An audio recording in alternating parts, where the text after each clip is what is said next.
Picture a Tuesday morning in 1954, somewhere in a suburban kitchen in Ohio, and a woman in a cotton house dress is looking at a clock on the wall that reads 9:15.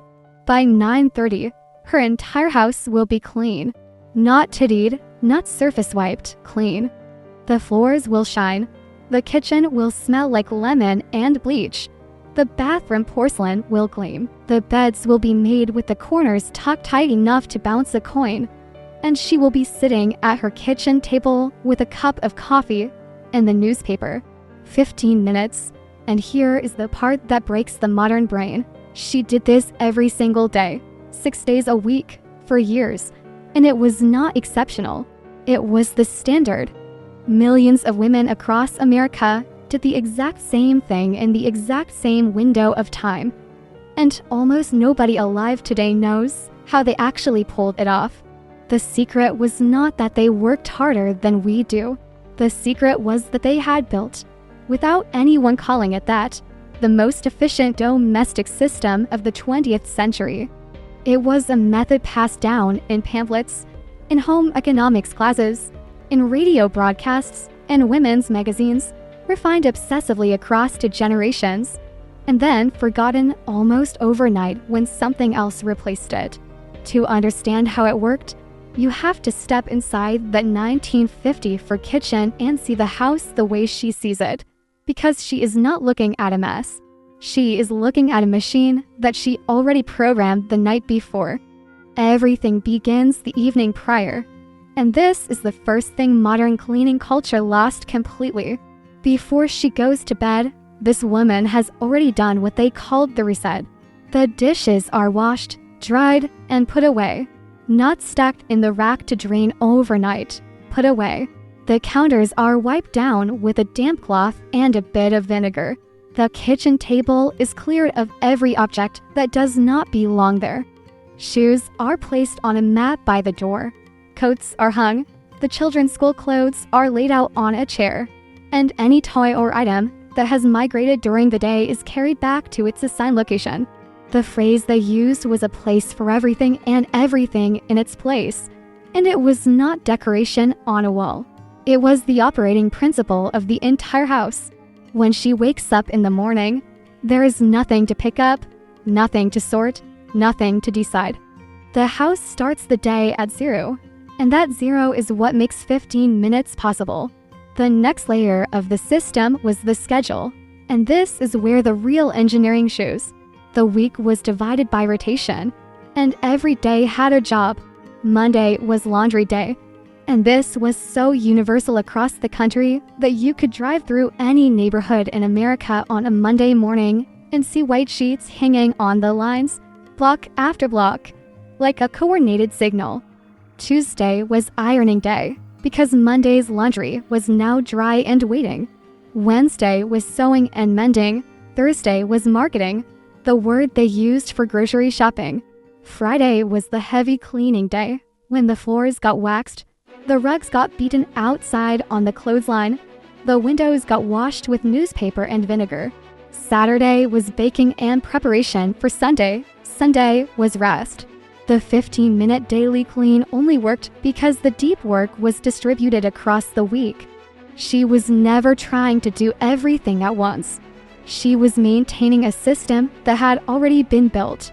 Now watch what happens at 9:15 on that Tuesday morning. She has already made breakfast, sent her husband to work and her children to school, and the house is empty. She does not start in the kitchen, which is what most people today would do. She starts at the farthest point from the front door and works toward it, because every step matters when you only have 15 minutes. She carries a small basket with her, and inside that basket is everything she will need for the entire circuit. A damp cloth, a dry cloth, a small tin of paste wax, a bottle of vinegar diluted with water, and a feathered duster. That is it. She does not stop to fetch supplies.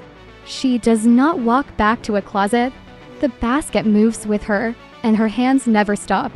In the bedroom, she pulls the sheets tight, smooths the bedspread in a single motion she has done 10,000 times, fluffs the pillows, opens the curtains, and runs the feather duster across the dresser and the headboard in one continuous sweep. Total time per bedroom is roughly 90 seconds. In the bathroom, she sprays the vinegar solution on the sink and the toilet, wipes them in the same direction she has wiped them every morning for years, hangs the fresh towel, and is out in 2 minutes. In the living room, she straightens the cushions, runs the duster along the mantel and the lamp bases, picks up any stray item and carries it with her, and the room is done before the duster has time to settle. The kitchen comes last because it is closest to where she will end, and because the kitchen was already mostly reset the night before. She wipes the counters again, sweeps the floor with quick shirt strokes using a corn broom, runs a damp cloth across the table, and the circuit is complete. The total physical distance she covered was maybe 200 feet. The total decisions she made was 0. Because every motion had been done so many times, it required no thought. The total objects she had to deal with was almost nothing, because the reset the night before had eliminated clutter as a category. And here is what most people miss about why this worked. The houses themselves were built for it. The average American house in 1954 was around 980 square feet. A typical family of 4 lived in a space smaller than many modern master bedroom suites. There were fewer rooms to clean, fewer surfaces to dust, fewer objects on those surfaces, and the objects that did exist were chosen with intention because money was tight and storage was limited. A woman in 1954 was not cleaning a 5,000 square foot open concept house with 3 sofas, 2 refrigerators, 14 throw pillows, and a kitchen island the size of her grandmother's parlor. She was cleaning a small, contained, deliberately curated space. The materials helped her in ways we no longer think about. Linoleum floors wiped clean with 1 pass of a damp mop. Formica counters resisted stains and required only a wipe. Cotton curtains went straight into the wash. There was no microfiber, no specialized spray for each surface, no 9 different bottles under the sink with different scents and different chemistries. There was vinegar, there was baking soda, there was ammonia, there was bleach, and there was a bar of soap. The simplicity of the toolkit meant there was no decision fatigue, no standing in the cleaning aisle reading labels, no wondering which product was right for which job. 1 cloth, 1 bottle, 1 motion, next room. There was also something deeper at work, and this is the part that makes the whole thing feel almost foreign to a modern viewer. Cleaning the house was not a chore she was trying to finish so she could get to her real life. Cleaning the house was a craft she had been trained in since she was a girl. She had watched her mother do it.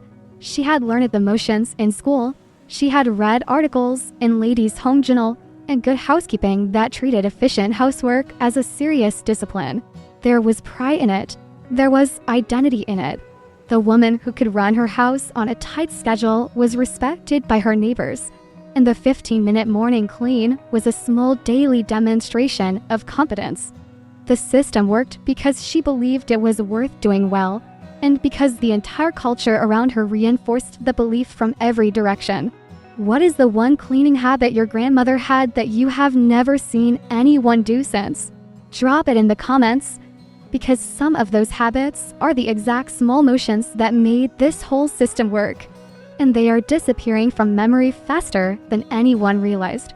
Then, almost without warning, the system collapsed. By the late 1960s, the cracks were showing, and by the late 1970s, the 15-minute clean was effectively extinct in most American homes. The reasons are layered, and they all happen at once.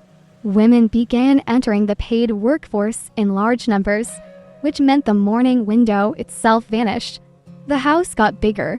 The average new American home in 1973 was already around 1,500 square feet, and by the year 2000 it had crossed 2,300. More rooms, more surfaces, more bathrooms. The amount of stuff inside the house exploded. Cheap manufacturing and credit cards meant the average household accumulated objects at a rate no previous generation had ever experienced. and clutter became a permanent feature of domestic life. You cannot do a 15-minute clean in a house that has not been reset, and resetting a house full of unsorted objects takes hours, not minutes. The schedule disappeared too. Monday laundry day became laundry whenever you can fit it in. The rotation that had distributed the work across the week broke down because nobody was home consistently enough to maintain it. Cleaning stopped being a daily practice and became a weekend emergency. The new model was to let everything pile up until Saturday, and then spend 4 hours fighting through it with exhaustion and resentment. Marketing made it worse because suddenly there was a different product for every surface and every smell, and the simple toolkit gave way to a cabinet full of bottles. The motions that had been muscle memory were lost because nobody was teaching them anymore. Home economics classes were quietly phased out of most American schools by the 1990s, and an entire body of practical knowledge that had been transmitted woman to woman for 2 generations simply stopped being passed down. What was lost was not just the speed. What was lost was the architecture underneath it. The 15-minute clean was never really about cleaning fast. It was the visible tip of an invisible system that included the nightly reset, the weekly rotation, the small house, the curated possessions, the simple tools, the trained hands, and the cultural framework that made the whole thing feel meaningful instead of oppressive. Pull out any one of those supports, and the 15 minutes becomes impossible. Pull out all of them, which is what happened, and you get the modern reality, which is a house that takes a full Saturday to clean and never quite feels finished anyway. And yet the method itself is not dead. It is sitting in old pamphlets and library archives, in handwritten notes inside the cookbooks people inherited from their grandmothers, in the memories of women now in their 80s and 90s who can still describe the exact order they walked through their house at 9:15 in the morning 70 years ago. Some of those women, when asked, will tell you it was the hardest thing they ever did and also the thing they were most quietly proud of. They built order out of small motions repeated until the motions became invisible. And they did it without praise and without pay. And the houses they ran were the foundation on which an entire post-war generation grew up. So when you look around your kitchen tonight, and the counters are cluttered, and the floor needs sweeping, and the thought of cleaning the whole house feels exhausting, understand that you are not lazy and you are not failing. You are simply living without a system that took 2 generations to build and 1 generation to forget. The woman in the cotton house dress at 9:15 in 1954 was not a miracle. She was the product of a culture that had engineered domestic life down to the smallest motion. And when that culture changed, the engineering went with it. The 15 minutes was never magic. It was the visible result of everything that happened before it. And the reason nobody does this anymore is that almost nobody remembers what the everything was. If this is the kind of forgotten history you want to keep finding, subscribe so the next one lands in front of you when it goes up, and send this to the person in your life who would understand exactly what their grandmother was doing every Tuesday morning at 9:15.